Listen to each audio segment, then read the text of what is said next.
All right, man. So, just a short while before I hopped on this podcast, I was watching Bloomberg. No, it wasn't Bloomberg. It was CNBC. And just, I watch CNBC for entertainment reasons, not for keeping myself informed.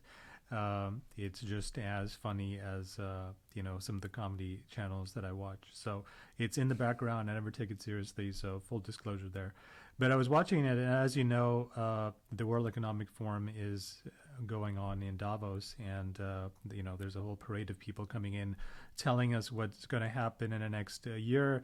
All these, big shots are making predictions. And one of the people who came on for an interview was Jamie Dimon, right? Our good old friend. And they couldn't resist, but they asked him about Bitcoin. And, he was just about as abrasive as he usually is, if not more so. I think, he's taking advantage of the bear market, right? So he basically called Bitcoin a fraud. I mean, he used the fraud word. I mean, he's used it before, right? But I mean, we're 14 years into Bitcoin being created. He's still calling it a fraud.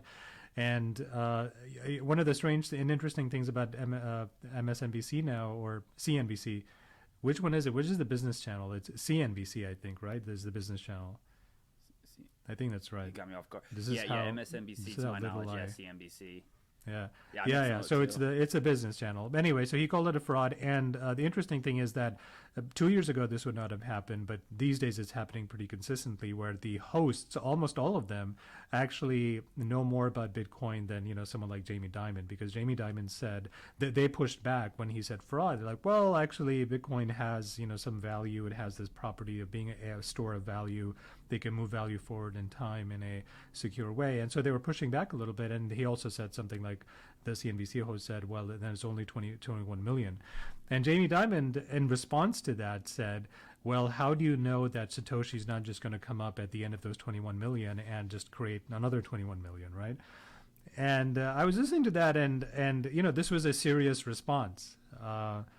And someone like Jamie Dimon, who obviously has access to Google, I'm sure, if not like a big collection of experts who can educate him on how Bitcoin works, he obviously knows that Bitcoin is open source. Anyone can look at the code that we're all running on our nodes, and since it's all open source, so that there is no secret trap door in there that is going to allow Satoshi to come out when the coins are all done and just create another 21 million. So it's sort of like, is he just really stupid, or does he just not care? I mean, is he just so disconnected, or he's just being insulting? I mean, I don't know which of these it is anymore with this guy. So what are your thoughts there?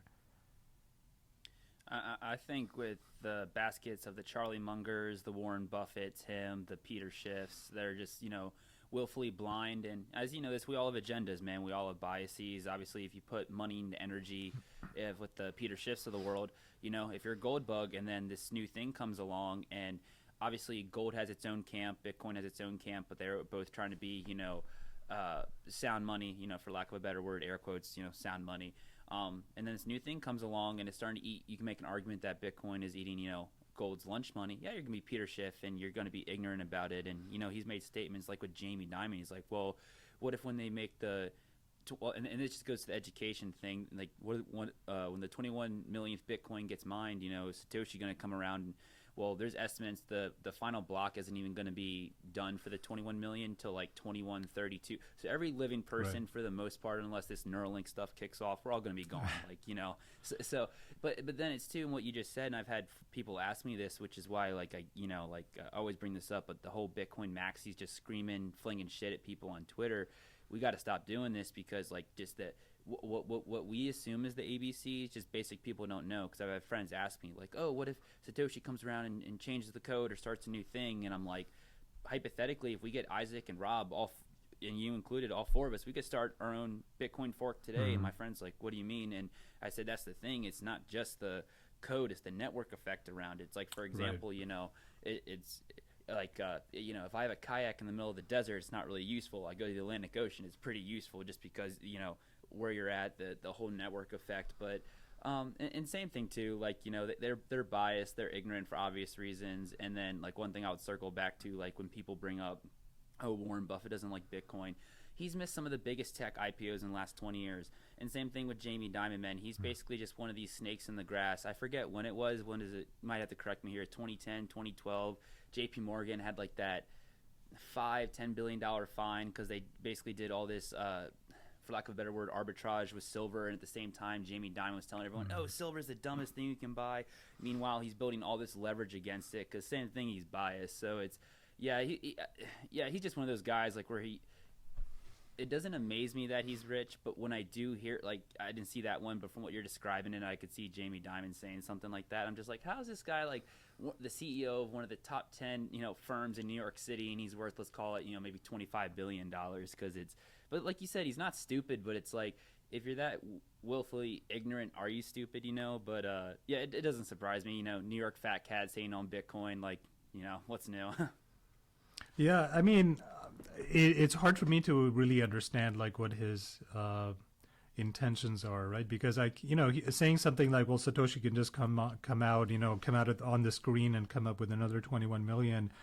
I mean, that statement alone just betrays so much fundamental misunderstanding of how this particular tech works, or the idea that money is really a network, and this is a digital network, and economic, sort of potential energies moving into this, digital store of value network.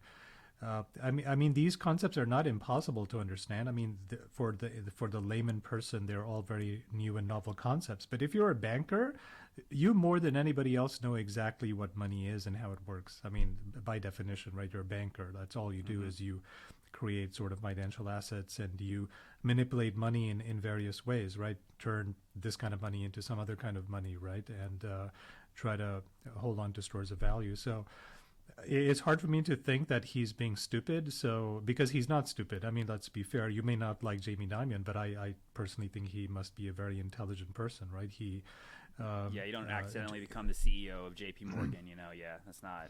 And not only that, but, the CEO for such a long time, and everyone over there loves the guy. If you see the shares of JP Morgan. How long has he been the CEO? I know it's been I think 15, 16 years. He's been there for a long time, and I don't think anyone is talking about him stepping down. Yeah, he was there for 08. And not only that, but in 08, JP Morgan was not one of the institutions that was affected. They did get a loan from the U.S. government at the time, but that's only because the U.S. government didn't want the public knowing which banks were insolvent and which weren't. So they went to all the banks and are like, "You're all taking our money." So they basically forced. They basically forced JP Morgan to take money, because they're like, well, we're giving money to everyone, you got to take some too. And they got sweetheart deals because they were able to buy, a lot of the toxic assets from some of the other banks with government money, right, which was being given to them at zero interest. I mean, talk about being given a winning hand here, right? But at the same time, you have to give him credit for not putting his bank in the same kind of situation that the other banks were in, right? I mean, let's not forget, Bear Stearns collapsed, and AIG collapsed, and all of these.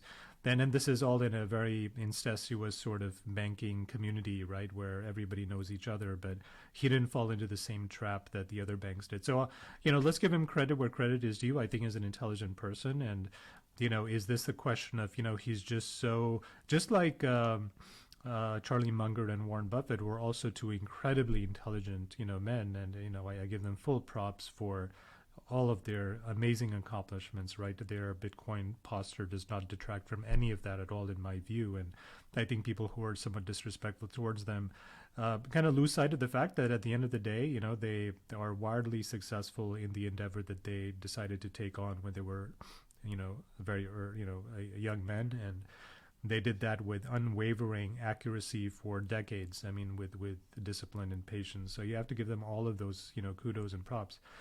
Is it just like, okay, boomer, you just don't get it? You're just, old now, and, you're just of a generation that doesn't understand that things are, that our preferences are just sort of moving to the digital realm, and that if you have a store of value that is entirely digital born or internet born, a native asset that was born on the internet and attained its network effect, on the internet only, primarily on the internet, then future generations are probably going to want to do that, or maybe because he's a banker, and banks are highly centralized institutions, and they just sort of gives him cognitive dissonance to think about a money system that he cannot manipulate or control.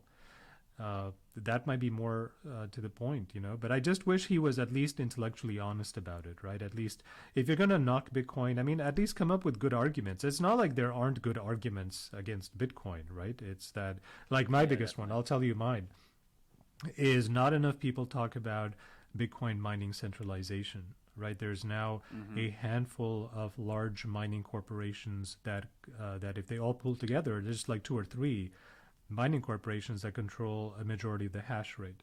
So if they decide, or they are told by the government to do a certain thing, right? If they're mostly subject to regulatory exposure from the U.S. government, and they're told, all right, you gotta just block these wallets, those miners are going to have to cooperate if they want to, remain in the same jurisdiction that they want. And you can argue, well, in the future there'll be miners all over the world, and this hash rate will get, redistributed in the globe, and no one can actually enforce anything. But at the same time, that's not the situation today. So maybe it'll happen, but it's not the situation today. The situation today is that mining is getting more and more centralized because the economies of scale encourage centralization there.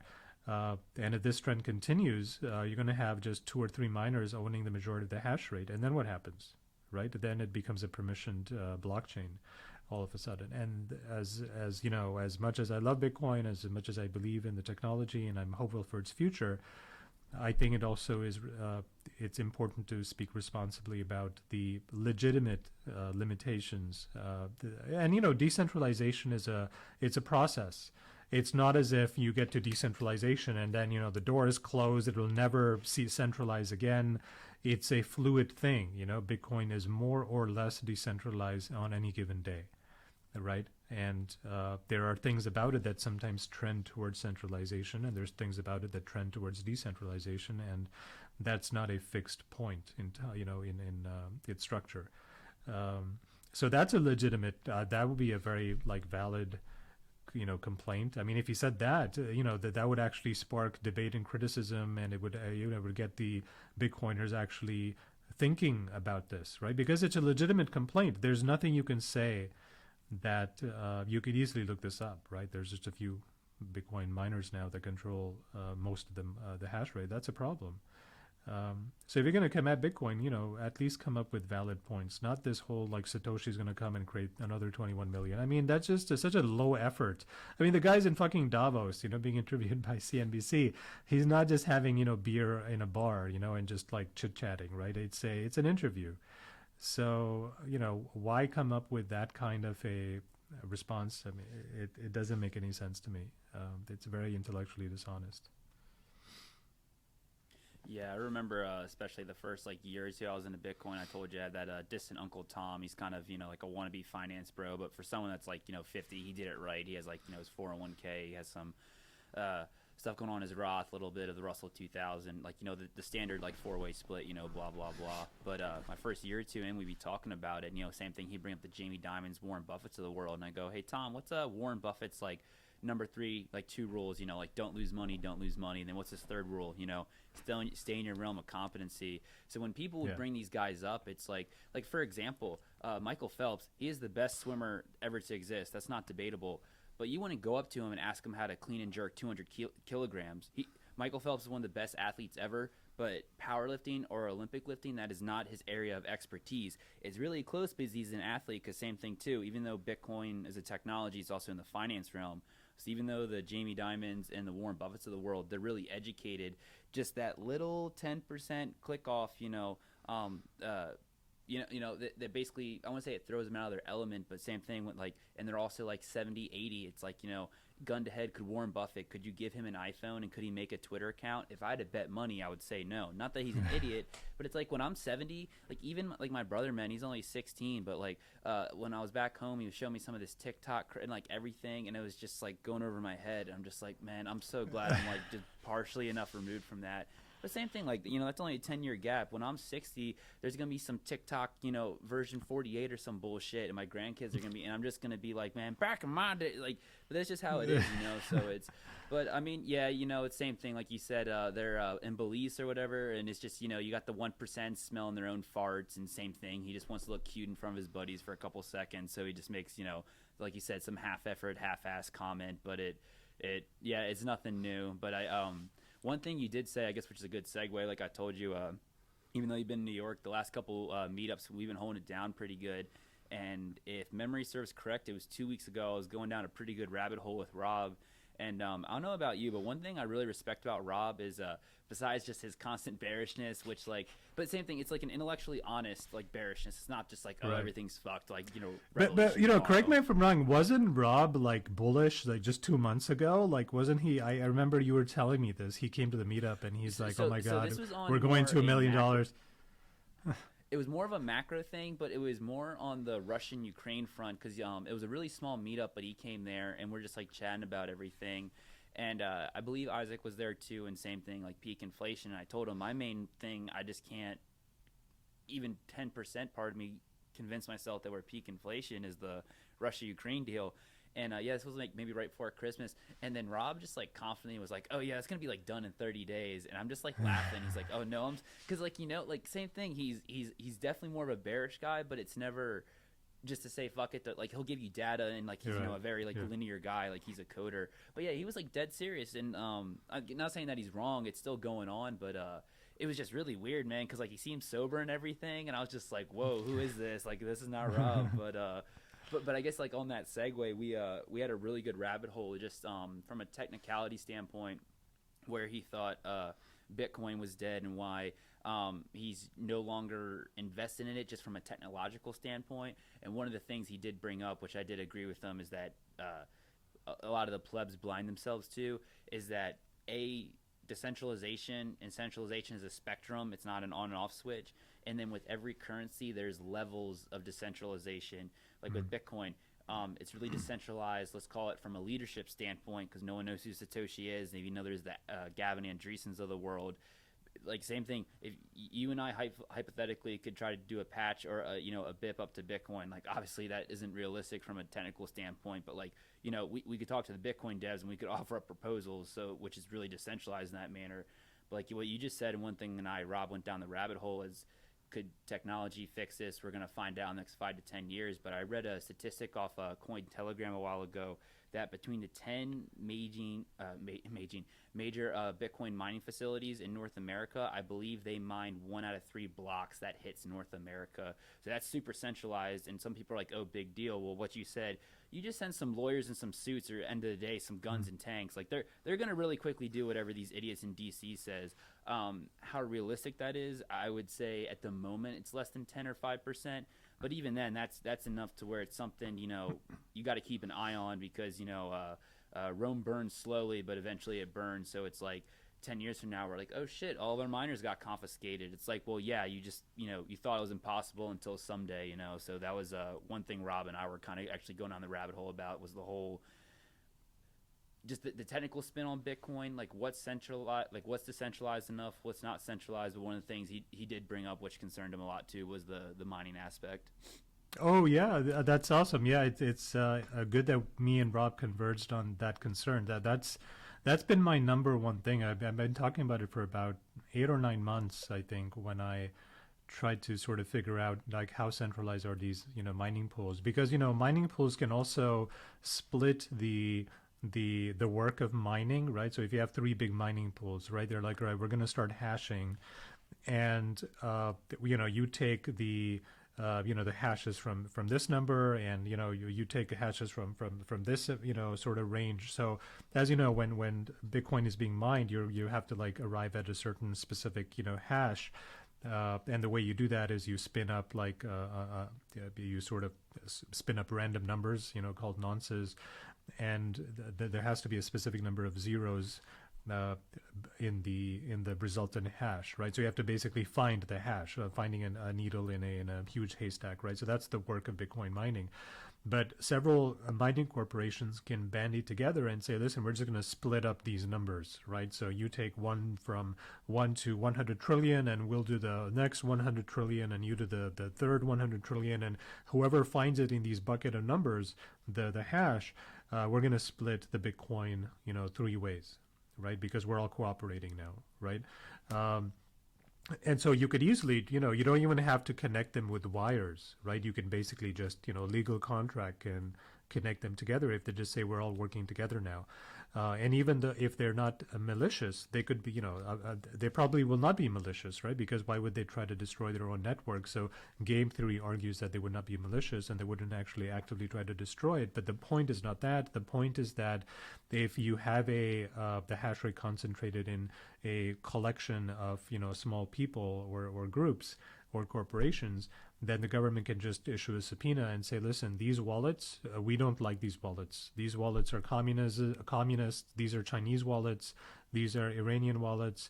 These are wallets on sanction lists. So if any transaction comes from one of these wallets, you are not going to process that transaction. Otherwise, you are going to be liable for money laundering, terrorism. I mean, pick your thing, right? So I don't think that you said that the chances of something like that happening are 5 to 10%. I don't think it's that low. It is literally one law away from being a possibility, which is that any Bitcoin miner that is is set up in the U.S. is now subject to OFAC censoring requirements, right? That you have to comply with money laundering laws and whatever, right? I mean, they may not have to KYC because that would be nearly impossible, but you could definitely have a blacklist of like these wallets are now not kosher. And if you process anything from this wallet, then you are basically engaging in criminal activity. And so there's going to end up just being a long list of censored wallets that the government just feeds the miners that have a majority of the hash rate, and every now and then,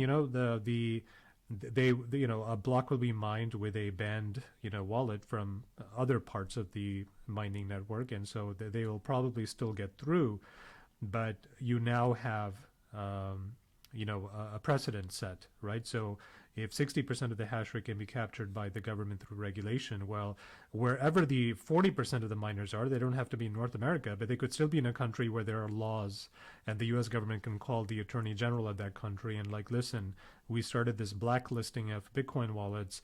How about you be a good boy and also, take our list and make the miners in your country also follow that list, right? So I think the only reason that hasn't happened already is because Bitcoin is too small in terms of market cap for the U.S. government to be really concerned about it, right? Because it's half a trillion. I mean, that's whatever. That's what the U.S. government spent last Thursday, right? Whatever it was on whatever bullshit they were spending money on. So I feel like the chances of that happening are fairly high, and unfortunately, I don't see enough hardcore Bitcoiners talking about this concern. It's just completely absent in the stage. It reminds me of the time when the majority of hash rate, and everybody knew this at the time, there was no controversy at all about that statement. The majority of the hash rate at one point in time was in China, like the most authoritarian country in the world, and nobody in the Bitcoin community had a problem with it or said anything about it or said this is a concern or a danger, we should try to bring it to North America. No one. It happened because the Chinese government shot themselves in the foot and banned Bitcoin mining, and then they all mostly left. I know that there's still some Bitcoin miners there, but they mostly all left. And if it weren't for the Chinese government doing that, it was no thanks to any Bitcoin activism that happened, right? It was just the Chinese government decided we just don't want you guys in our country and kicked them out. But imagine if that hadn't happened. Then Bitcoin was still, majority of it was still mined in China.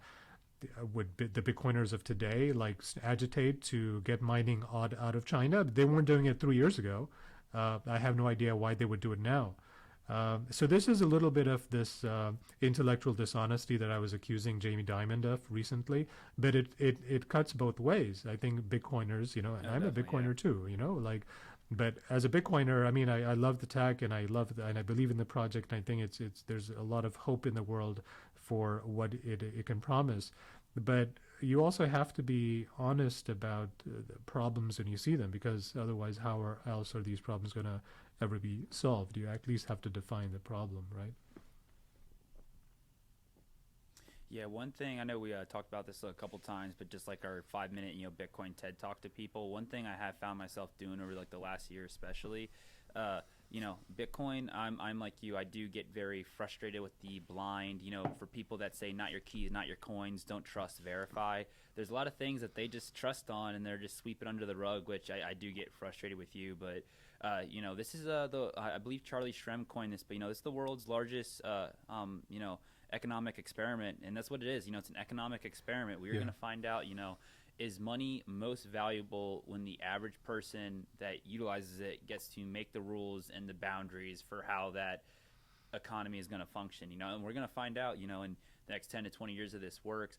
But, train of thought with that. Oh yeah, but I guess back to the dishonesty. Yeah, I know he's hit or miss for me, but Corey Klepson, one thing he, it's, like you said, years ago, no one was talking about the mining centralization in China, blah blah blah.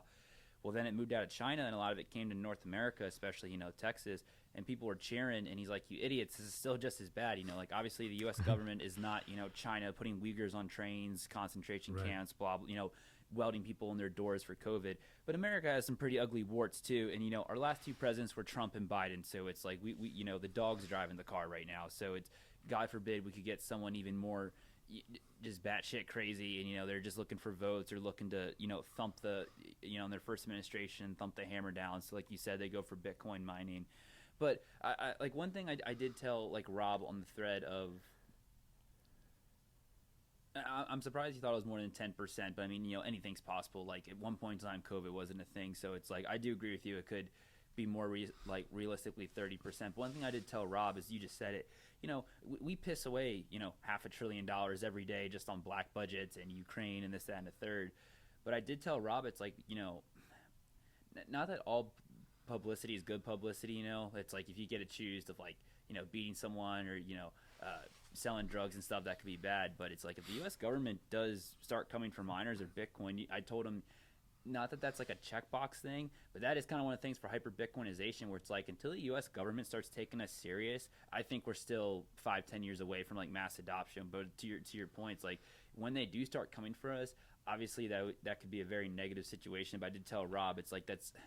Not that I'm looking forward to it, but it's almost like TMZ. Is TMZ talking about you or me? No, why? We're regular people. The reason they talk about the Justin Biebers of the world and, Kelly Clarkson or whoever's in rehab for the 80th time, it's because they're somebodies, So it's like if the U.S. government does start coming for Bitcoin, especially the miners, I told Rob, it's like that's kind of how you've arrived, like welcome to the league, And again, it's not a good thing, but it's something that if and when it does happen, it's like, okay, we've arrived. But yeah, Rob did agree with me, man, and you said it too. It's like when we went down a really good conversation, and he's like, yeah, for Bitcoin Maxi, it's good you think about this stuff. And I said, yeah, because I want it to win.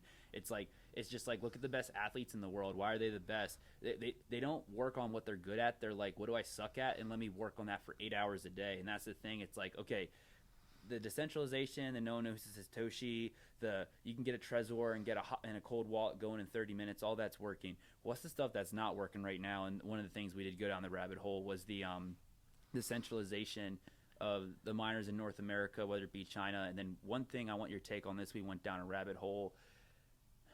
From a scaling standpoint, Rob, and obviously he's very, very technical, but we were still kind of keeping this on an idiot level for myself.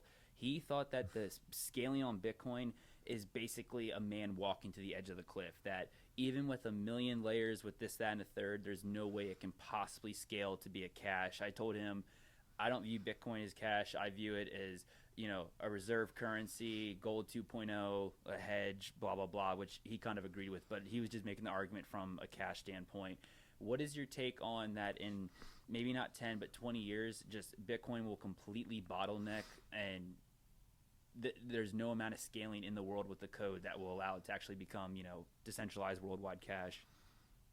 I think it's not possible on the layer one, right? I don't think that the TPS can ever go above whatever it is right now, 25, 30 TPS transactions per second.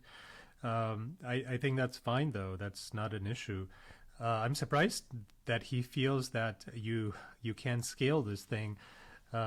That's very surprising because you don't even need 100 layers. You just need one layer, right? So you could for example, come up with some, layer one blockchain. Let's just say Ethereum, right? Let's say in 2, 3, 4, 5, whatever number of years, Ethereum is, chugging away at a million TPS, right? Because it's, figured out how to get a lot faster. Sorry, dude. Still getting over this cold. So it doesn't have to be Ethereum. Any blockchain. Let's, for example, just pretend Solana, right, which has a really high TPS. But you could just take Bitcoin and wrap it in a Solana wrapper. So you lock it up in a smart contract, and then you issue Solana, BTC or wrapped BTC in Solana. And then that wrapped Solana BTC moves on the internal logic and speed of its own layer one, right, which is Solana network, which, and again, this is not a plug for Solana, I'm just giving an example here, where then the Bitcoin is moving on another chain, and it's moving as fast as that chain will allow. Now, things like Solana may crash and burn, but there's no doubt in my mind that there's going to be a fast enough sort of layer one, or even layer two, that's built on top of the layer one even, that will allow us to scale. So you won't actually be moving Bitcoin on the Bitcoin layer. You'll be taking the Bitcoin off of the layer and moving it to another blockchain with a smart contract wrapper, and then based on that smart contract wrapper, you'll move around the tokenized Bitcoin on the other L1 or L2. So I think it's highly doable. I don't know. Did Rob have any thoughts about the Lightning Network being a scaling solution, or was he not optimistic about that? Yeah, I brought stuff like that. I'm like, well, I just told him, like, even the couple years I've been in, I remember at a point in time, there was a couple times, it kind of hurts to even think about, when I maybe sent like $100, $200 of Bitcoin, and before Segwin Lightning, the fees at peak hours for sometimes $10, $20 to send that. So like, and I probably did that a couple dozen times, but it's like, under like learning experience. But it's like now you can send $500 for like damn near a quarter, it's like even in the couple years I've just seen that work. And then same thing when Lightning first started, it was kind of like no one did it, where now it's like you can get a Raspberry Pi and get a Lightning node going up in a weekend, and it's basically idiot proof. It's just as easy as getting a Trezor. And then the same thing, they got the Taproot now. But I asked him, I said, just in the couple years I've been in the space, there's just been, 3 or 4 major updates, and stuff's improved. It's slow, but it's improving. And his major concern with especially the Lightnings of the world is that basically it's just like with anything tech, it's like the best signal flow, the best line of code, the shorter the better. And his whole thing is, even though Lightning kind of works now, to get to a point where everyone's using it, you're going to need bigger and bigger channels that get suspended, bigger gaps from when those channels get closed and touch back onto the layer 1. And even if you made a layer 3 or layer 4 under Lightning, he's like, the best game plan, like with anything, is a short game plan. The less moving parts, the better. So his main concern, and obviously, like, it'd be cool if we got him on, he could go down this rabbit hole more, and then like how like the Cardanos of the world become a thing. But his, just from a technical standpoint, is yes, it could be done, but it's just like with the 2008 banks, they kept making derivatives on derivatives, and they just lost track of it. His thing is, it would be so many layers that they would just need one little hiccup, and then getting all the way back to layer 1 would kind of be, a fumble, for lack of a better word. But he did say technically it's possible, but just his evidence is someone who you could say is like an expert in the field. He just thinks that it's going to get to a part where they're just get to a position where there's just so many moving parts, it's hard just to get communication back to the ground layer. Yeah, no, I'm definitely sympathetic to that. In fact, I'll take that stance and crank it up to a 10, right? So here's an interesting thought experiment. Let's say we know that there's about, say, let's call it 19 million Bitcoin in circulation. I mean, that have been minted. I think it's about 19 million, right? So let's say it's 19 million, right? So all of the mining that is happening, for the new Bitcoin generation is happening for the last 2 million Bitcoin. That's going to take about 100 and some years to mine. But, there's a whole bunch of Bitcoin already. Most of it is already out in the world right now. Let us say that, there's an L1 that emerges. Let's say it emerges in 5 years, right? So, let's call it, Doug chain, right? whatever it's called. But Doug chain is highly scalable. It's highly decentralized. It's very low cost. It solves the blockchain trilemma beautifully because of blockchain advancements over the last 5 years. In the next 5 years, I mean. And what DuckChain does is that it starts you start seeing a vast amount of Bitcoin moving to smart contracts on DuckCoin chain, so that all of it is sort of just in. You have half of all the Bitcoin just gets stuck into smart contracts on DuckCoin, right? And then the Bitcoin moves as a wrapped DuckCoin Bitcoin on the Duck, the DuckCoin chain. So all of the Bitcoin migrates, and now it's sitting all on a DuckCoin, and now all of the Bitcoin that's moving, it's actually moving in that layer. So you could have this upside down world where the vast majority of Bitcoin transactions are not even happening on the Bitcoin chain itself. And then you have to ask yourself the question, well, if that's the case, then to what extent is that going to affect the mining, right? Because if most of the economic activity is happening on a chain that's not Bitcoin, it's using Bitcoin as wrapped Bitcoin, but it's actually not transacting on the L1. How does that impact the mining security? What does the game theory say then? So that's not my idea. This was a very interesting talk that Charles Hoskinson came up with 1 or 2 months ago. And I thought it was very interesting. I mean, he was bringing and again, I don't care about the whole environmental concern. It burns energy argument. I don't think that's a good argument at all. But to people who are thinking in those ways, and there's many people in the blockchain space that do think in those ways, fortunately or unfortunately, that is not a bad way of having your cake and eating it too, which is like, listen, I believe in Bitcoin, but let's move Bitcoin over to another sort of consensus mechanism that doesn't involve energy usage like Bitcoin does. And therefore, we will have the Bitcoin because it's already been created, energy's already been spent, but we're just now actually moving it around on a layer one that doesn't consume as much energy. So I thought that was a very interesting idea. And the game theory of like what would happen with mining, and does that actually make Bitcoin less secure or more secure in the long run? I think those are interesting questions. Yeah. So how Bitcoin is going to scale, and again, it's Bitcoin is not a done thing. As it grows, it's going to have to overcome more and new challenges, right? It's not a finished product.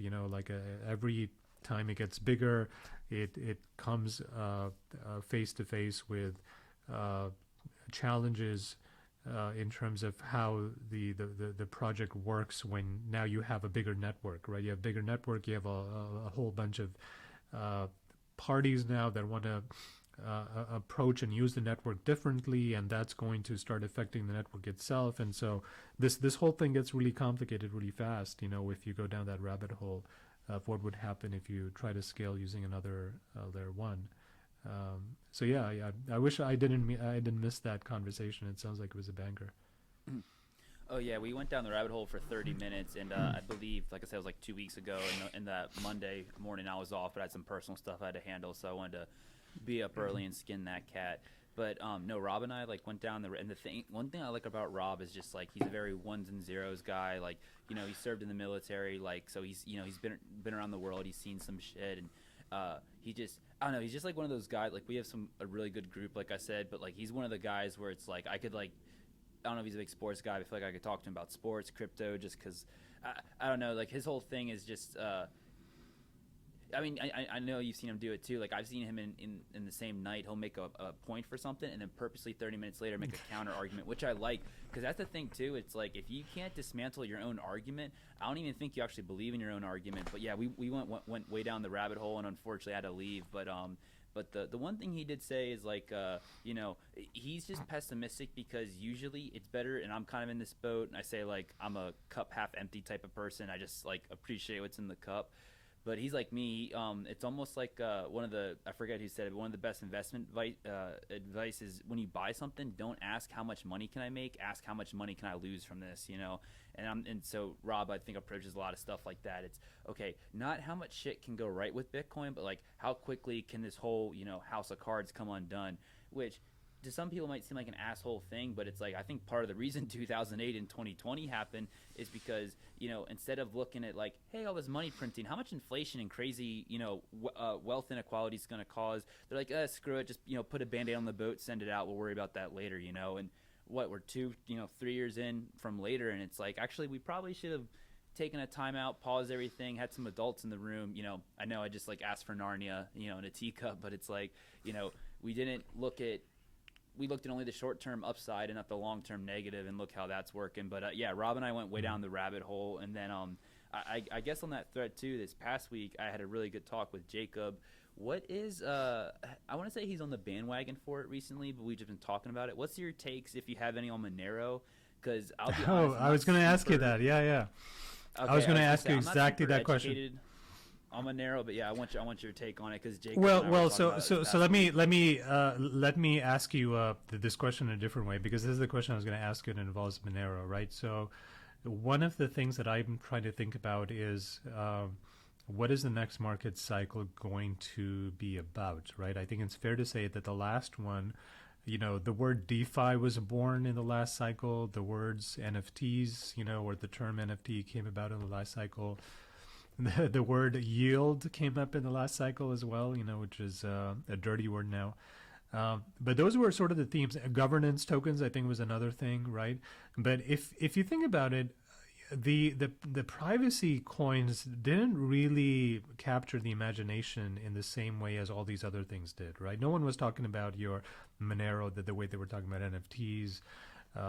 So that was surprising to me in the last cycle, right? And Monero hasn't gone away. And then there's also Zcash as well. I personally, I don't have very good technical knowledge on the projects, but let us, for the sake of argument, assume that these are solid, truly decentralized, cryptocurrencies, right? Let's just, for the sake of argument, assume.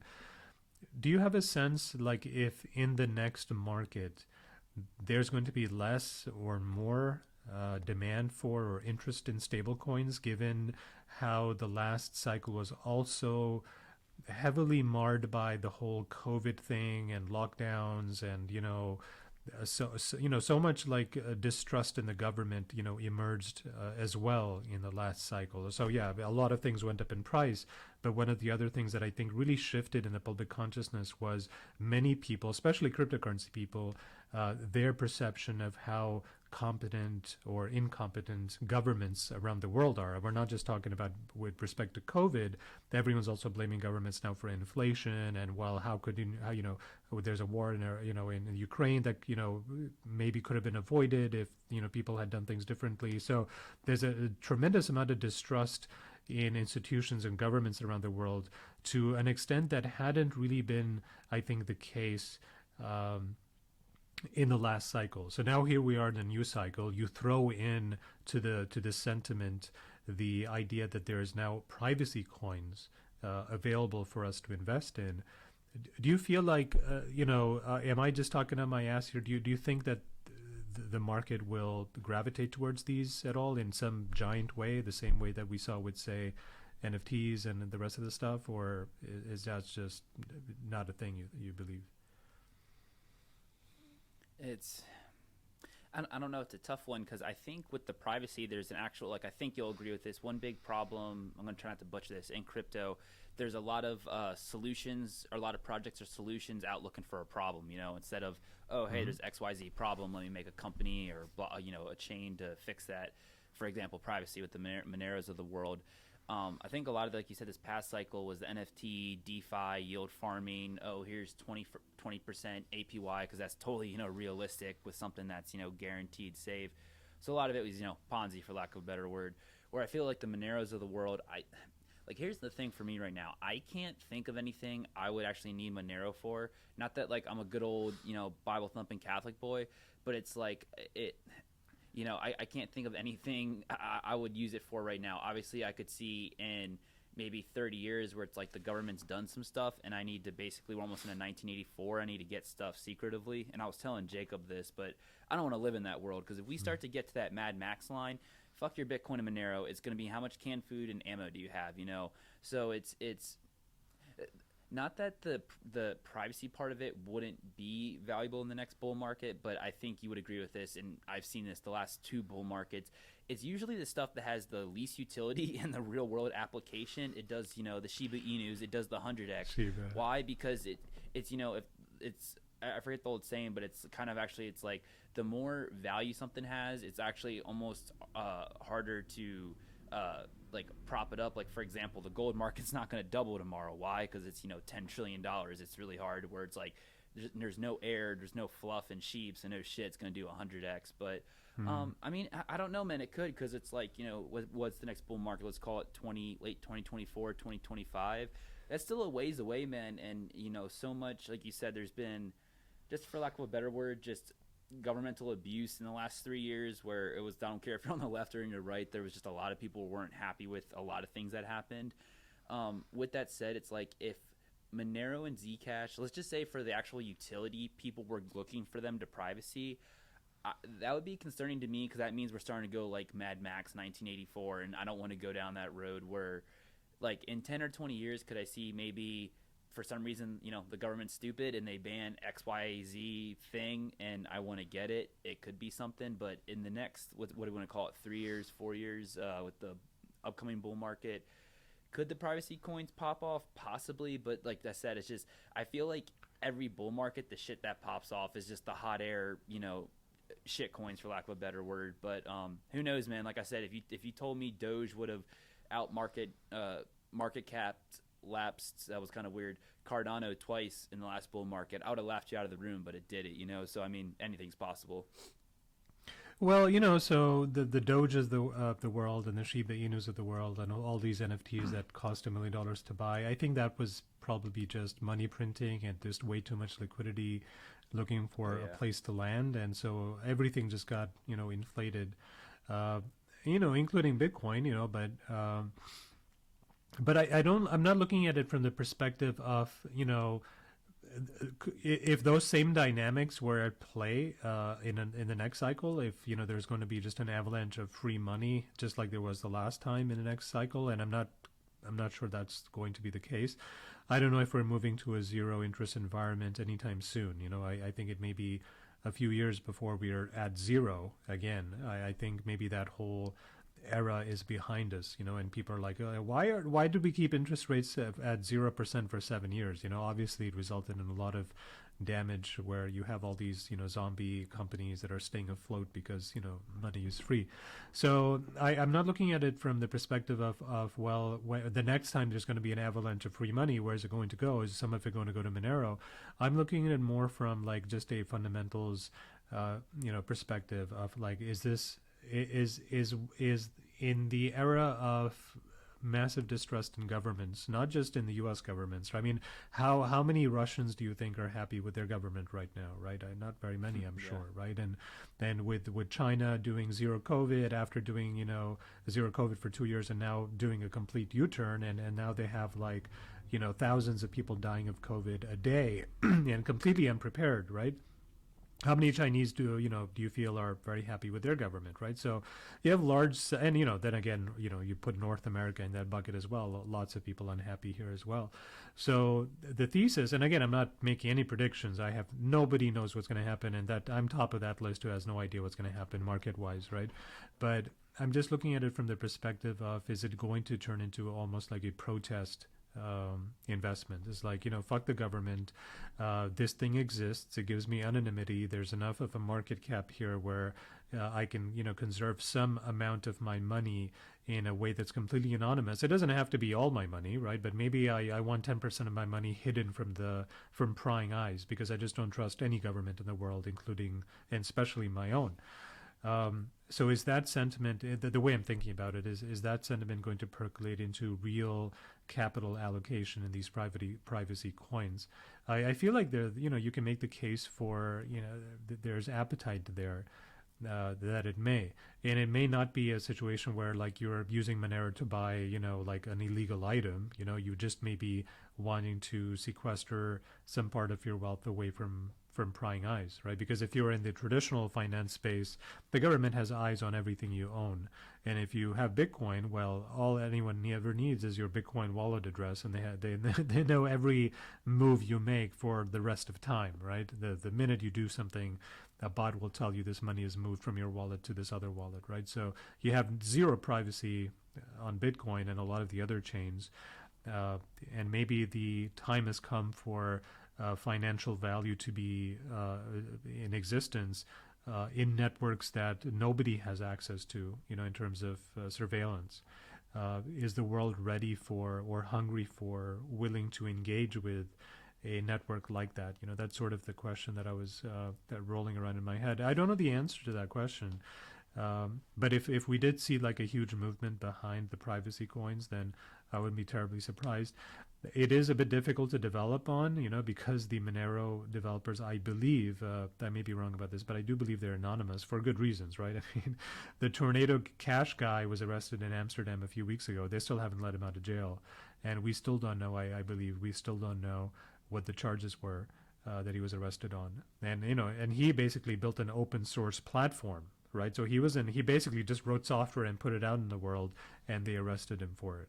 Right, and all that was just a mixer, and he was not doing it for anybody. He just wrote program. He just wrote code. That's all he did, and they arrested that guy. So, so it's difficult to be a developer in that space, But I could definitely imagine like the Jack Dorseys of the world or the Snowdens of the world, right? Like working on something like this without letting people know, because they feel that there is, there's a place for it, and could you even import Bitcoin into such networks like we were talking about? Can Monero turn into a layer 1 for Bitcoin where you import it over to the Monero layer 1 and then suddenly you're moving wrapped Bitcoin around? That would be the other interesting thing as well, is that could you move a stable coin to the Monero network and start moving stable coins around, right? I don't know the answer to those questions, by the way, but those are sort of some of the things I'm thinking about directionally about the next market cycle, whenever that is. I have no idea when it's going to be. So that's sort of, I don't know if you had any final thoughts about the privacy coin question or where that might be headed, but that was just sort of my 2 cents on the subject. No, you definitely touched a lot of bases there, and that was actually, I would say like 50% of what you just said when this last week Jacob and I went down that rabbit hole. And one thing, I want your take on this too. It's like, I'm going to try to like word this succinctly.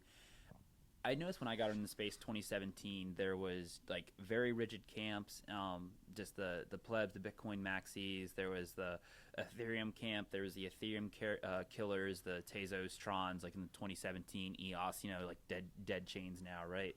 And then I noticed this past cycle, a lot of like, it wasn't Ethereum versus Cardano or Solana. The whole thing was like, hey, like cross swapping stuff, having like layer 2s with the pancake Uniswaps of the world.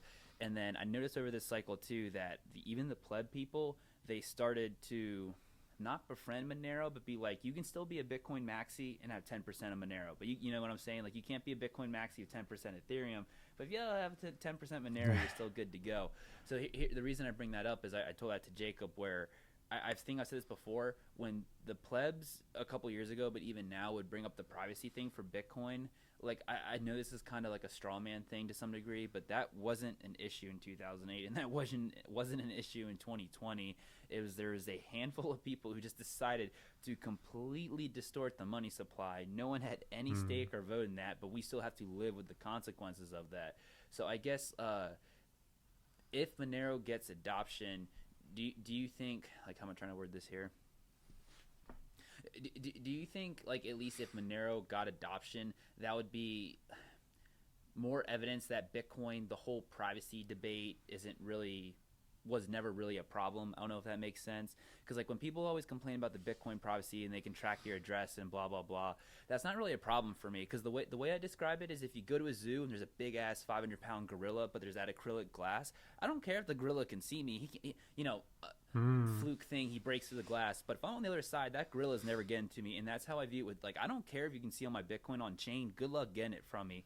Obviously, there's ways to do that, but you're going to have to really, really want my Bitcoin and also give me, like, an hour to go get some treasure. Like, you know what I'm saying? So, like, I guess, like, to your point, if the next bull market, Monero does get adopted, do you think that's at least one more checkbox we don't have to worry about, where it's like, okay, all the Bitcoin people, stop worrying about privacy. Monero is going to handle that for us. Now let's, work on the stuff that's working for Bitcoin, if that makes sense. Well, I think that if you are a large institution, right? Let's say you're a large bank or a company like Apple or whatever, and in the next 5 or 10 years, you are wanting to start doing most of your transactions on the blockchain, right? And that to open source, publicly available blockchains. I think those corporations are going to want privacy, right? Apple doesn't want anyone to know like how it's moving money around, right? No corporation wants to know, wants other people to like know all of its ins and outs, right? So I think if you're a corporation and you are going blockchain, and I'm talking about the future, like Apple is not doing blockchain anytime soon. I'm talking about like a future world 10 years from now, say, where most of the things are on blockchain, and even large institutions are thinking, why are we using the legacy financial system when we can just do this in open sourced public blockchains where you can move money around from any office within the corporation. I think those in those instances, actually, privacy will be important. Like one of the reasons banks don't like Bitcoin is, well, if JP Morgan is holding Bitcoin, then we all find out what the address is, because, someone in JP Morgan can leak the address, right? Hey, listen, they can call the press or call a crypto news outlet and say, listen, this is Jamie Dimon's Bitcoin address. Well, once that's leaked, I mean, that's it. That's the end of they can move it around a million times. You'll be able to track every single transaction once you know where it is, right? So I think large corporations will probably want, will probably not want everyone to see their transactions, right? So as a private citizen, you probably don't care, right? But if you were like a huge institution and you custody and handle hundreds of billions of dollars of capital for whatever reason, just to run an operation, or you're an investor, or you're a hedge fund, or whatever, or a family office, you probably don't want other people knowing your business. So in that sort of thing, a private Bitcoin, I mean, again, I'm just thought experiment, moving the Bitcoin over to a layer 1 that is privacy enabled, right? I think that there would be a value proposition to that, at least for corporations who are interested in keeping their affairs private. Case in point, when which one? I think it was USDC or it was DCG, I think. It was one large corporation or Bitcoin company recently that was asked to prove its reserves. And Coinbase was custodying all of their wallets, right? All of them. And so people demanded, and they said, listen, why don't you just publicly, give us the wallet addresses so we can verify that these are your wallets, right? And that the funds are there. And Coinbase said, put out a statement. They're like, we are holding their funds. They're fully accounted for. They're here. We have them, right? But they would not release the addresses, because the minute they release the addresses, now everybody knows this company's business, right? For the rest of time. You basically have, you have privacy if you have the Bitcoin custodied by a third party like Coinbase, and Coinbase spreads it around over, say, 100 wallets or something, so they don't attract attention. But nobody knows that these wallets belongs to XYZ company that's being custodied by Coinbase, right? So there was a lot of criticism for that company, and I forget if it was DCG or another company. I totally forget which company it was. But there was a lot of criticism of that company. We're like, listen, why don't you just tell us what the addresses are, the Bitcoin addresses? And I was sympathetic. I'm like, listen, it's a private company, and they don't want their affairs to be publicly known. They don't want the whole world knowing when they move one Bitcoin in or out of their funds. I can understand that the public would want to be assured that they have the funds. That I totally get, and I'm sympathetic to that as well. But also sympathetic to the fund wanting to be private, right? I mean, if I was a fund of that size, I would want privacy. I wouldn't want to hear. I wouldn't want a Twitter a bot tweeting out every time I sneezed, right? With moving Bitcoin around. So I think it's going to be useful tech for technology. I think something like that would be permission privacy, where the government says, you can use the service if you're using it for these, that, or the other reasons. Maybe they'll have specific institutions that are greenlit for onboarding these sort of privacy solutions. So you can't just do it on Monero. You have to do it on some sort of a network that allows, or the U.S. government allows for. So I don't know if it's going to be specifically Monero, but this whole long rambling sort of talk is about the idea that there eventually is going to probably be a privacy enabled layer in the blockchain space of some kind. We already have that in Monero, but I don't know if Monero is going to be the thing that evolves to capture that value, or if something else is going to emerge that does that instead. I think Cardano is working on some things that enable privacy, but you can do it with a switch. So it's private. It's private by default. No, it's public by default. I forget I forget the name of their. I think they're coming up with a side chain called Midnight. Catherine would know more about this. I have to ask her at some point. But with that Midnight sidechain, I believe that's the sidechain, they're going to be able to anonymize transactions if you use that sidechain. So that's a privacy as a feature, as an optional feature that Cardano's working on as well. So, when they came up with that, I'm like, yeah, there's actually a use case for something like that, right? So I'm not sure if that will or will not happen, but that's sort of where I was coming at with that. Well, it's one thing you said, there's a gray area, and this one thing I told Jacob, and I guess, like, to correct myself too, it's not that I don't care about privacy. It's one thing, like Rob and I have talked about too. It's like privacy is almost doesn't mean anything anymore. It's like if you almost call someone racist, like, it doesn't mean anything anymore, because apparently everyone's racist, just depending on who you vote for or what you tweet. But I'm not white, so I can't be racist, right? That's how that works. Dude, I don't even know the rules anymore, man. It's just like I'm in Austin for work, but it's it's like, for example, if I go outside and scream my social security, I can't then scream, "Hey, privacy, don't listen to my social." But it's like with there's two, because I was telling Jacob this. There's two camps. It's not that I don't care about privacy, but for example, the Eric Voorhees of the world, he's very disenfranchised with the current political voting system for obvious reasons. Look at our last two idiots in charge. But a lot of these, whether it's AOC or Chuck Schumer or Ted Cruz, you ask them, oh, do you take money from the NRA or do you take money from all of them? No. Well, they have like 5-10 houses. It's like, you guys make $200K a year. Can someone please do the second grade math on this? So hypothetically, if they were getting their shit, let's just say they were getting in Bitcoin, Big Pharma would never give AOC money in Bitcoin. But if they did, to your point, you could track it and there would be some goddamn, accountability for once. On the flip side of that too, it's, like, for example, everyone knows Messi's a multimillionaire, billionaire, whatever his net worth is. But obviously, what he does with his exact money on a given day is his prerogative. But everyone knows he's a wealthy-ass dude. Everyone knows Warren Buffett's a wealthy-ass dude. So it's just that weird line of, like, same thing, like, even if it was like, the hypothetical number, you and I have $1 billion of Bitcoin in 10 years. I don't really care if some people are paranoid about someone knowing their net worth. That's their own prerogative, which I get why, if, like you said, you could be a target. People have been assaulted and kidnapped for their, coins, this, that, and a third.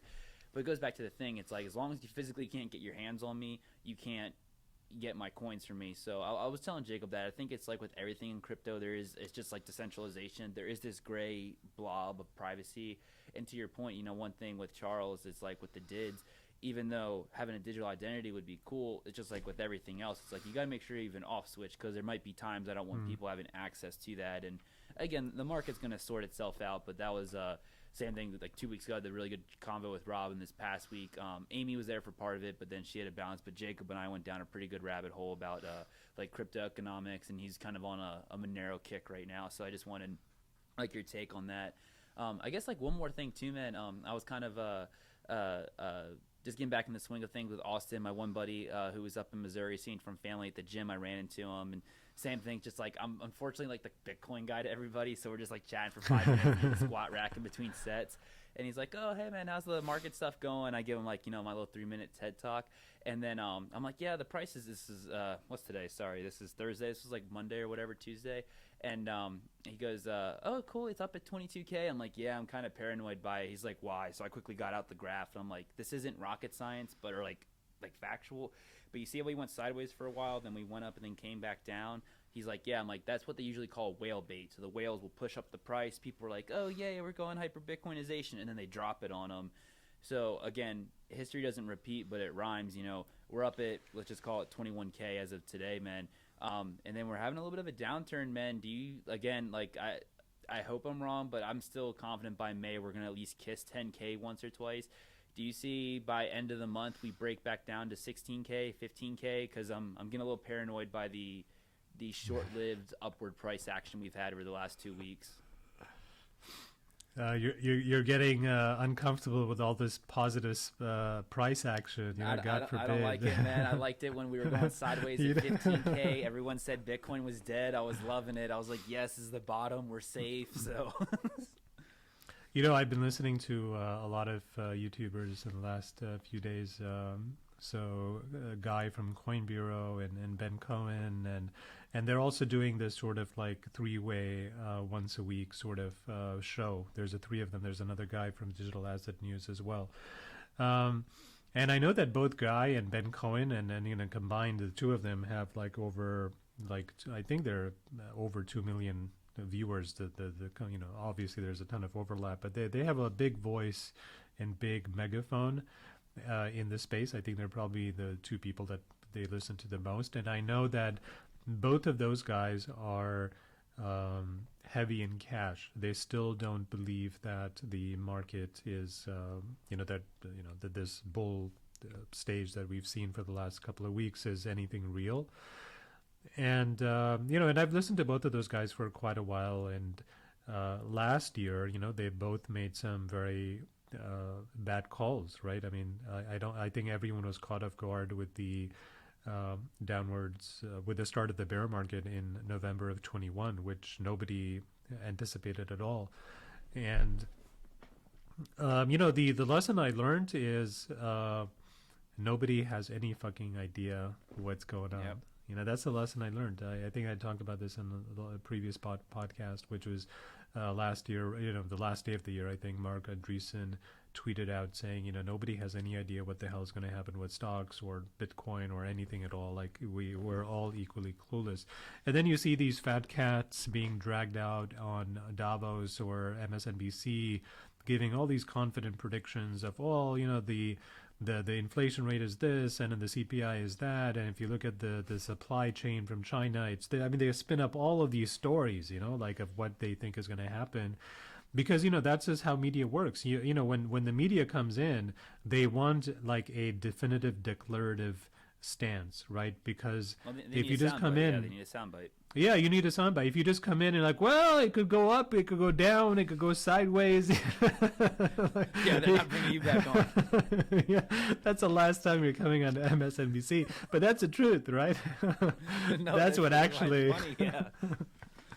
Peter Schiff, though, that's why they bring him on a lot, because he's always shitting on Bitcoin when it's down, and then he's like, gold's gonna blow up tomorrow. But like he said the same soundbite, but it's like people laugh at him, so that's why they bring Peter Schiff on, because he just if you bring Schiff on for 10 minutes, you're gonna get some good soundbites.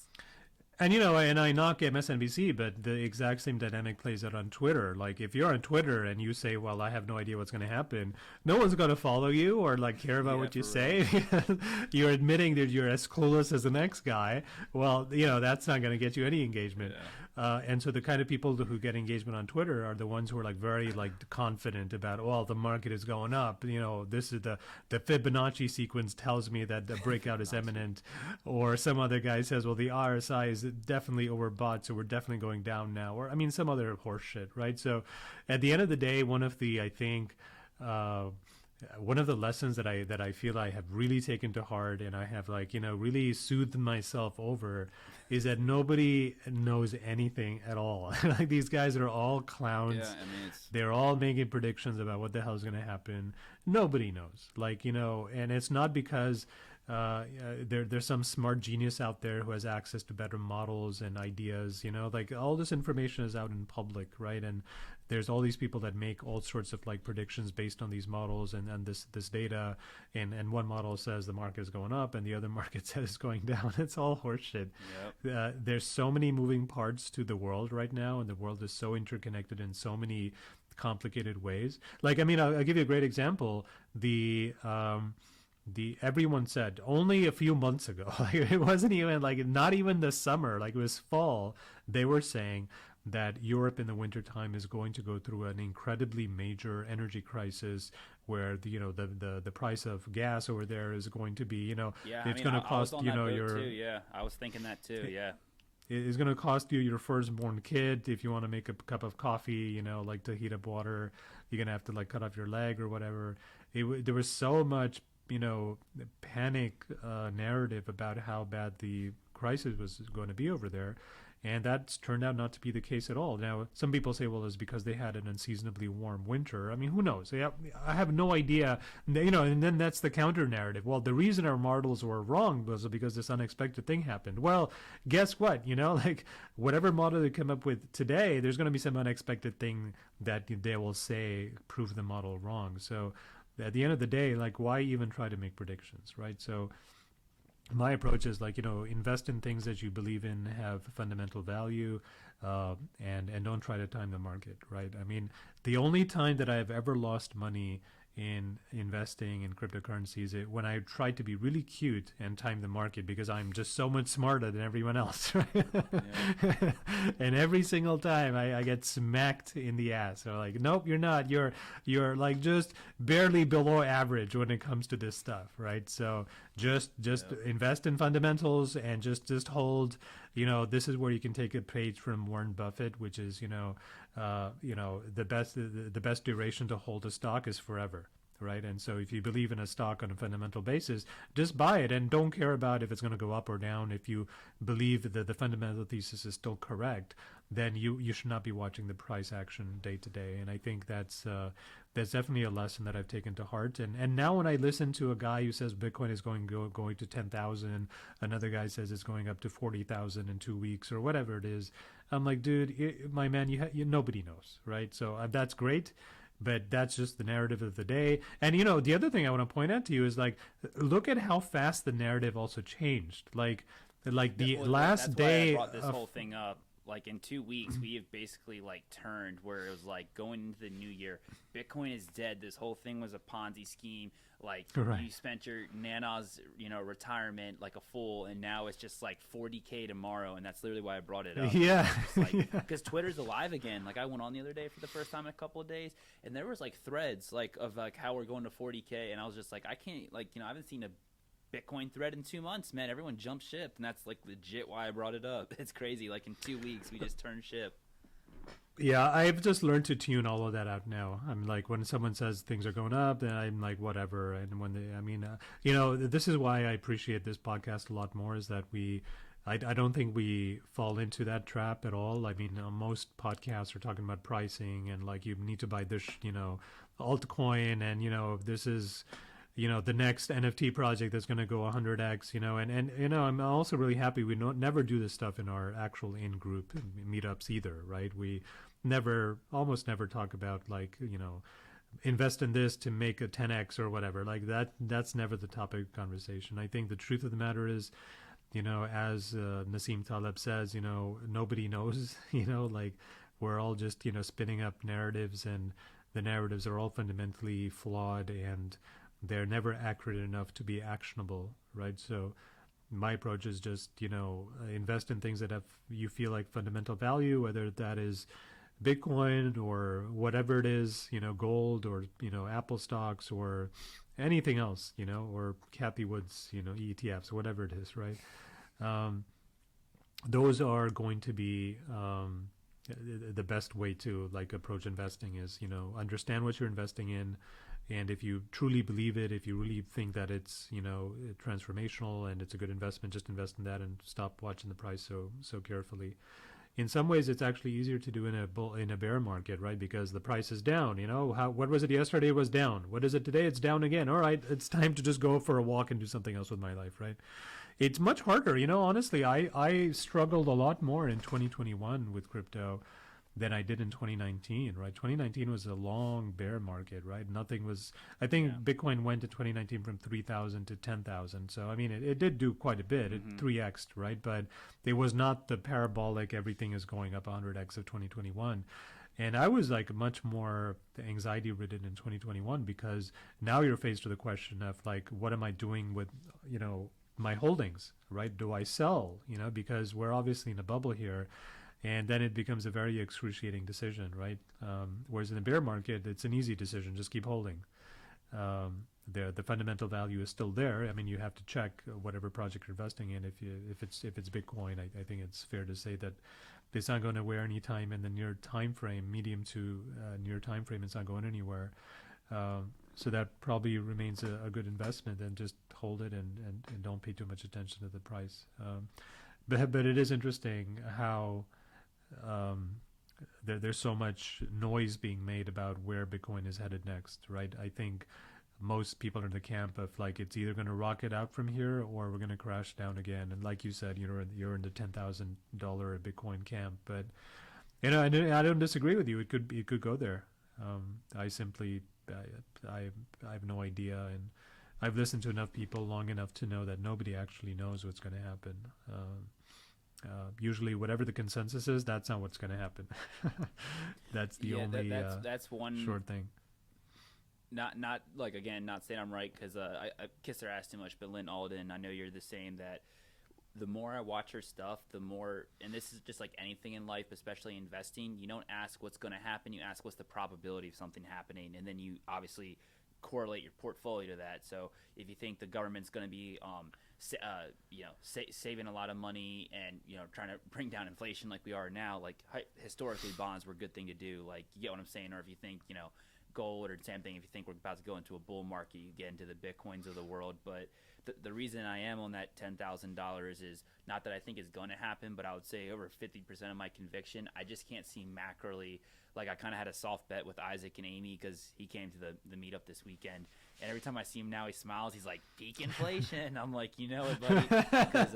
But then and then Amy started laughing, and like I told her whatever, and then he's like, we're at peak inflation. And I'm just like, I bet you a whole round of beer. Like, he doesn't drink, but I was like, a whole round of beers, this time next year. And Amy just like was writing it down. I'm like, are you gonna be the the notary or whatever on this? She's like, bet your ass. But she's like, you're serious? I was talking to him. I'm like, please explain macroly a year from now how we're any better with anything. Like, okay, housing, like, we brought up the example, like housing prices. Yeah, housing prices are kind of stagnant or going down.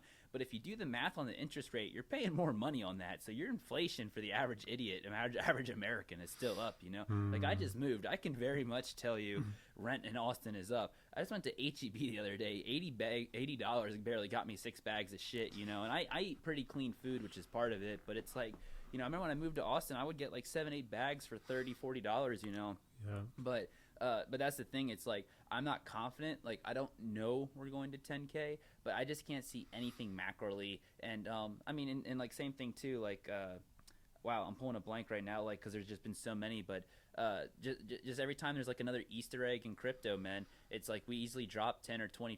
It's like, well, like when the when the Celsius and the 3 arrows and everything was blowing up, or like FTX blew up, we already had 3 or 4 major things blow up before that. So it's like, was FTX the biggest, or people just panic again? But my point is, if we're at 15,000 and, like, God forbid, Coinbase, or maybe even I'm blanking out, Kraken starts, rumors they have liquidity issues, I could easily see in 72 hours we got into 12K. And then if we're at 12K, it's like people are like, fuck it, let me just get out now, and then you're at 10K. So it's just a probability thing. But it's like, I mean, what were we a year from now? 45, 50K, and so I don't. Even at the meetup this Sunday, everyone's like laughing at my 10K prediction. I'm just like, guys, a year ago we were $50,000 damn near. So it's like another, what are we gonna call it, 30-20% haircut? That's not too much to ask for. And yeah, it would suck, but it's not even I want to get to 10K for like the price of 10K.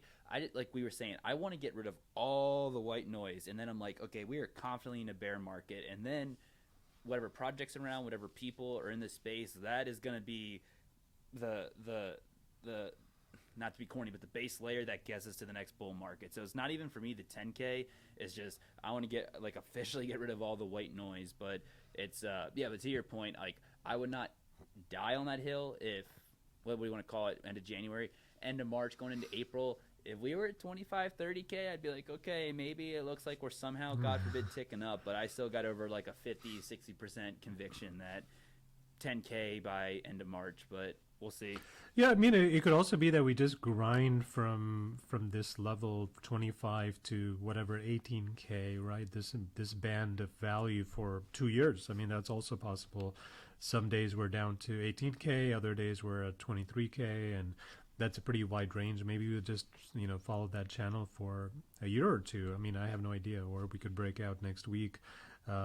We could find out that some sovereign fund of some country has decided to invest in Bitcoin and they bought the dip, right? I mean, that's also possible. Since we last talked, the last time we had a conversation, I also brought up the whole DCG and Genesis and Gemini Earn, thing. That's when Cameron Winklevoss at that point had written an open letter on Twitter to Barry Silbert. And I started to understand that story a little bit. But by the way, a great resource is what Bitcoin did. Is it Dylan Sinclair or Dylan? His first name is Dylan. I think. Yeah, I think McClare? He was on this past week. I know you're talking Yeah. A great great podcast, by the way. I mean, what Bitcoin did is pumping out some really good stuff. That guy is doing some good job. Yeah, good like work. Peter. So anyway, Dylan did a phenomenal job breaking down the whole DCG thing.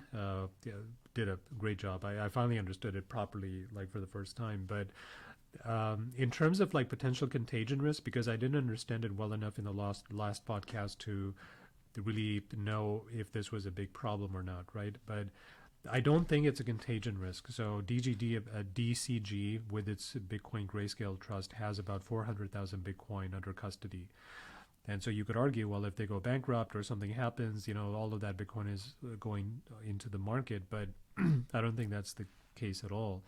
I think what will eventually instead happen is if DCG gets in trouble or gets sidelined or something like that happens, what will very likely happen is another company will take over custody or buy them out or say, listen, just give us the entire thing to us, right? We will take over management of the DCG's Grayscale Bitcoin Trust. And the way that these sort of things work, it would probably not surprise me if some large bank like Fidelity comes in and says, hey, we're a big asset company, just give all the Bitcoin to us, we'll custody it, right? Because Fidelity started to get into it, and before you know it, a large institution like Fidelity suddenly has access to 400,000 Bitcoin. And I wouldn't be surprised if shortly after that, since it's a large corporation, the SEC finally says, okay, now you can have a Bitcoin ETF, right? Now that it's with someone like Fidelity or BlackRock or pick your it's insider company. Yeah, your blue chip. I mean, it's funny you say that, but I know they're controversial for a lot of reasons. But one, and it's funny, we were just talking about him. What was it, Tyler or Cameron that did the tweet and posted the whole thing on Twitter? Which one Cameron, of them was it? Yeah. Cameron. Yeah, I mean, well, people, some of the Bitcoin plebs talk shit on them, but it's like, they were original investors in BitInstant, which was one of the main movers in North America, especially with the Mt. Gox at the time. But one thing they say that I would say over the last year, especially with just all the blowups we've had, I'm starting to lean into more is Bitcoin. Well, they say crypto needs rules, but let's see for like Bitcoin needs rules. I know we've said this at ad nauseum, but it's just true. It's like 2 + 2 is 4. The blue chips, the big money, even though some of them are incompetent, the New York, DC fat cats of the world, they will not get in our arena if there are not referees and clear rules and a scoreboard going into the game. Like, I know it sounds corny, but right now we're kind of doing street pickup. It's like, hey, you call your own fouls. Everyone keeps track of the score. Like, if these guys are going to – you get it, though. If they're going to come in here with billions, if not trillions of dollars in liquidity, they want to know exactly what dance they're signing up for. And, like, just to be honest, even as a libertarian, like, that's my whole thing. I don't care if someone loses their ass, loses their shirt. I just want – it's just like with two, grown adults. They want to start a company or relationship. They both know what they're signing up for. That's the only thing. It's just like A, B – so it's like we say we're going to play chess, let's play chess. We're going to play checkers, but that's part of the legacy financial system. You start playing checkers, other people get chess pieces halfway through the game. You're like, what the hell is this? But I guess the only reason I bring that up is like, yeah, it's people rag on that. It's like, oh man, the Fidelities of the world, the Black Rocks. It's like, well, there's certain numbers we have in our head. I know we said this before on the podcast, but it's like until we actually get like a Bitcoin ETF, like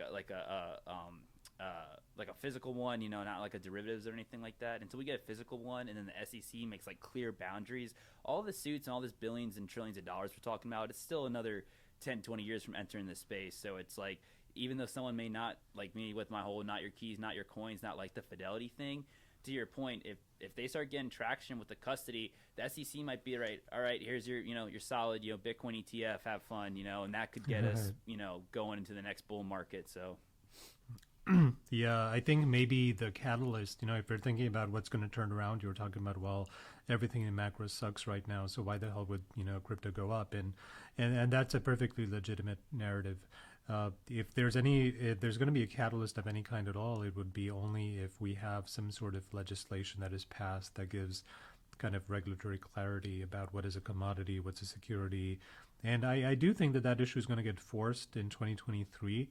I think part of that is because of the fallout of FTX and all of the blow-ups of 2021. A lot of lawmakers are very angry because they feel like the SEC didn't actually do its job, right?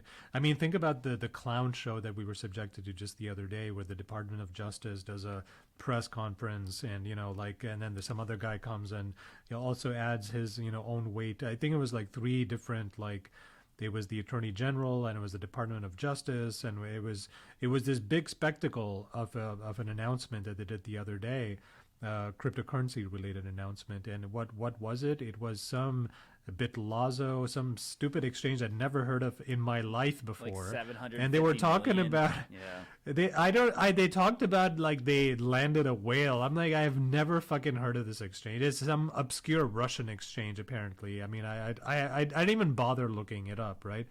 But this is the sort of nonsense that they're spending their time on. But there's still also a lot of anger about the FTX thing, and about, well, how much was FTX in bed with some of these, you know, regulators. So a lot of that has still yet to spill out and come out to the front, right? Because this thing is still relatively new, as you know, like things in law and just, you know, making new regulations, they move at a glacial speed anyway. But I think somewhere around the middle of 2023, a lot of this stuff is going to come to a head, and people are going to demand clear legislation. A lot of the legitimate blame has been put at the feet of the SEC because they are regulating by enforcement. They're not really giving any kind of clarity. They, you know, say one thing, and I mean, it really, they've really not been honest brokers. And maybe part of that is because they just didn't have laws that were passed that they could hang their hat on and say, well, this is our jurisdiction over here. Maybe that's the reason. Maybe Gary Gensler is just very ambitious, and, you know, he wants to be Treasury of, you know, the head of the Treasury one day, or something else one day, or the head of the Fed, and he's just angling for a job. I don't really know, but I think there's enough appetite and enough money lost in the crypto markets from last year that people are going to demand, like, listen, you need some, like, basic, we've been talking about this for 2 years, look at all this money that's lost. If you just put down some sensible legislation, it's going to make the market healthier. So I think that's going to happen this year. That probably will be some catalyst, I think, a positive catalyst, I believe. The other reason I think it's going to come to a head is that the SEC v. Ripple case is probably going to get settled sometime this year also. I keep hearing it's going to be settled imminently, but I think at some point in this like, year, 2 years waiting, 3 years, yeah, whatever it's been. it will be, I think, settled eminently. I don't think it's like too far off. So you know, both of those things are going to give us some clarity at some point. And once that happens, then the major institutions can start moving large amounts of capital. And this is such a thin market, you know, 73 or 75% of Bitcoin is now in private, you know, storage in wallets. So it's not levered up. It's all in, you know, private wallets, right? It's not levered up. All the leverage, at least in the Bitcoin space, has like been flushed out. I don't think there's another big giant shoe to drop. I don't think the DCG is an existential threat at all. I don't know, maybe Binance might be a thing, but so far so good, you know. If that doesn't blow up anytime soon, then I think we're probably we can probably confidently say there's no longer any more leveraged blowups that are due to happen, and we can just sort of move on with normal market recovery, right? Which could take months. Uh, but I think once that clarity comes, we will have it will be a completely different ball game. I think we will see a lot more money coming in, and then once you have institutions start to come in, I don't think countries and sovereign wealth funds are going to be too far behind. And then I think the news cycle will be just face melting, all over again. But I think legislation is probably the the thing that has to happen before any of those other things do. So hopefully it'll happen sometime this year. Yeah, no, I could definitely see it. Like I was telling you this past week, I think I have it on my other desk at the moment, but I finally finished up. Um, uh, oh wow, blanking on by Nathaniel Popper.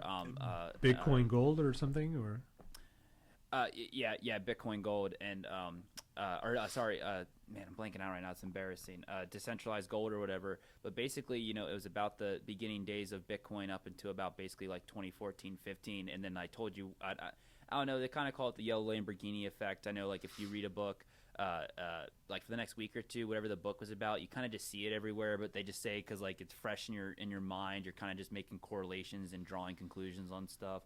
But it was really good. I read it right now just because, like we said, like a month ago, everyone's like, "Oh, Bitcoin, crypto's dead," blah blah blah. And what you just said, even though FTX is a really bad public wart, and it's like Sam's still kind of walking free, and then it's like everyone's like, "Hey, what happened to all this like money? Can we just get sensible regulations for the love of God? This, that, and the third." That's a problem, and just like with Mt. Gox was bad at the time, the whole "not your keys, not your movement" became a thing, and then all these companies that made cold storage and multi-sigs and blah blah blah became a thing. So even though this FTX thing was bad, in 2 years something another whole part of the industry could expand, and it looked back because of FTX. But yeah, but what you just said, the biggest takeaway I got from Nathan's book at the end was just that you know Bitcoin in itself, and also the people that are in it, especially, we're really scrappy people. It's like you got everything from libertarians to hardcore hippie socialists that live in the tip of Vermont, and it's like we're kind of just doers, and we figure out a way to get stuff done. And even though it seems like a long time, like we said, crypto's only been around for not even 14 years, and it's like fastest assets ever to $1 trillion. 5-7 years ago, the Wall Streets that used to laugh at us, it's like we're having them play in our sandbox now. So it was just the biggest takeaway from the book is like every problem that has ever hit Bitcoin and crypto in 5 years, that's just become like a stable ground layer 101 part of it, if that makes sense. So it's like even though FTX right now and everyone's like, where the hell is their regulations? Where's their spot gold ETF or spot Bitcoin ETF?